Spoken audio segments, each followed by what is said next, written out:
On ne peut pas avoir une augmentation indéfinie d'une dette publique par rapport à la base de richesse du pays par un déficit qui, à chaque année, crée une augmentation de ce ratio.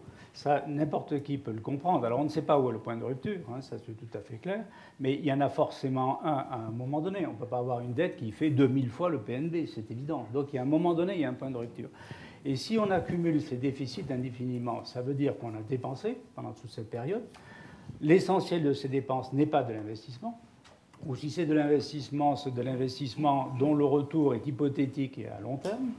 Et donc, c'est en réalité des dépenses qui devraient être traitées comme des dépenses courantes et qui, en général, d'ailleurs, sont des dépenses courantes. Quelqu'un qui s'engage dans ce genre de politique, et celui de la plupart des pays occidentaux, c'est pas purement français, s'engage de politique, à un moment donné, atteint le plafond, et à ce moment-là, il ne peut plus augmenter significativement sa dette. Ça veut dire que les générations suivantes se payent le boulet de traîner cette dette et en plus de faire face au marché financier.